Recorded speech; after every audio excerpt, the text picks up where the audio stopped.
This morning, we're continuing our investigative series, Crime Without Punishment, examining the rising number of unsolved murders in the United States. The problem is getting much worse as crime in America is spiking. During the pandemic, murders rose nearly 30%. That's the largest jump in more than a half century.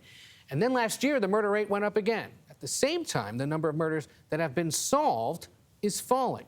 So much so that today in America, there's barely a 50-50 chance that a killer will be arrested for taking another person's life.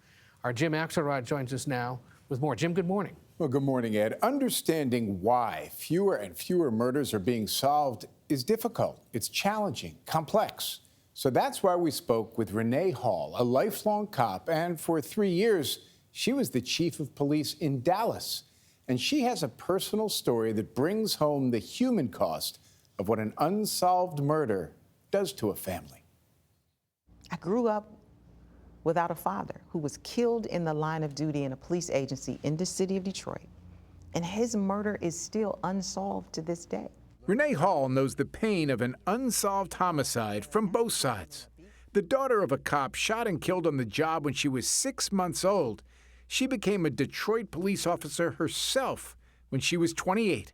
And my goal is to make sure that no one else has to live through that same level of trauma. These sessions are about how we do better. 18 years later, she was appointed chief of police in Dallas, leading a force of more than 3,600 sworn officers.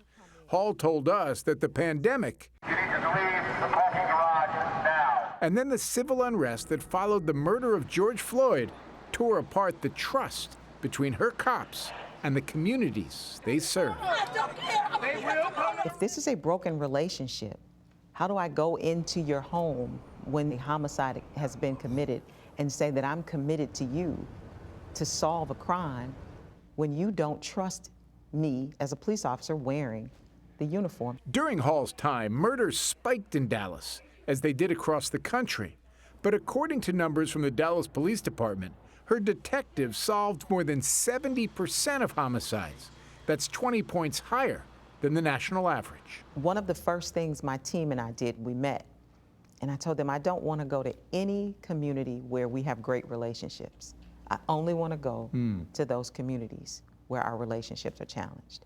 I started there. And then Hall set about broadening the diversity in her own rank and file. We went from 17, 18% Latinos, Hispanics in the police department under my leadership to about 24%, because the largest portion of our community were Hispanic.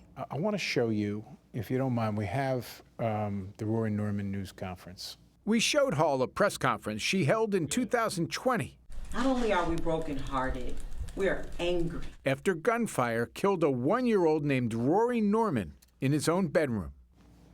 What's that about for you? I'd gone to the hospital and saw his body, his very small body. And it was infuriating.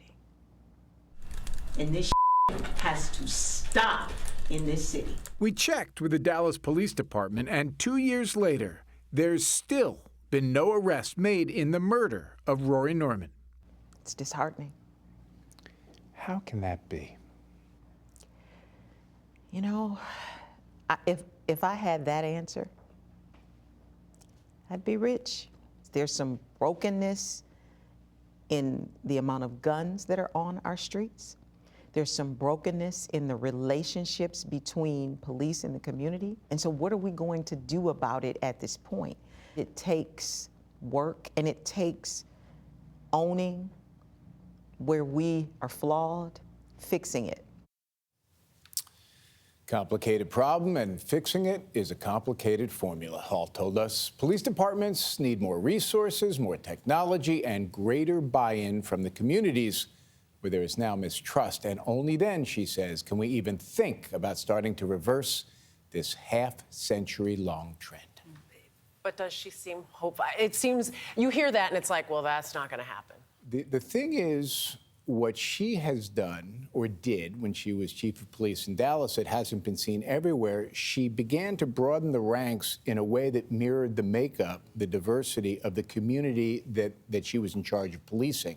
And she had tangible, numbers that would back up that approach. So part of what needs to be done is rooted in making sure that the folks who are protecting a community reflect that community. Are a part of that community. Absolutely. And is that something that can be replicated in other cities? Well, she says if we're going to have any kind of chance at restoring the trust that's been eroded, there must be. Have to. Yeah. Well, this has been an incredible series. You've been doing it all week, and many of our stations as well. Shout out to producer Andy Bast, Yes. who is really driving the train on so much of the research, the team, and of course the broad cooperation between the CBS network and the local CBS stations. Well, for more on this reporting, watch Crime Without Punishment, Fighting for Justice on the CBS News stream tonight at 8 p.m. Eastern or on demand anytime on Paramount Plus or by downloading the free CBS News app.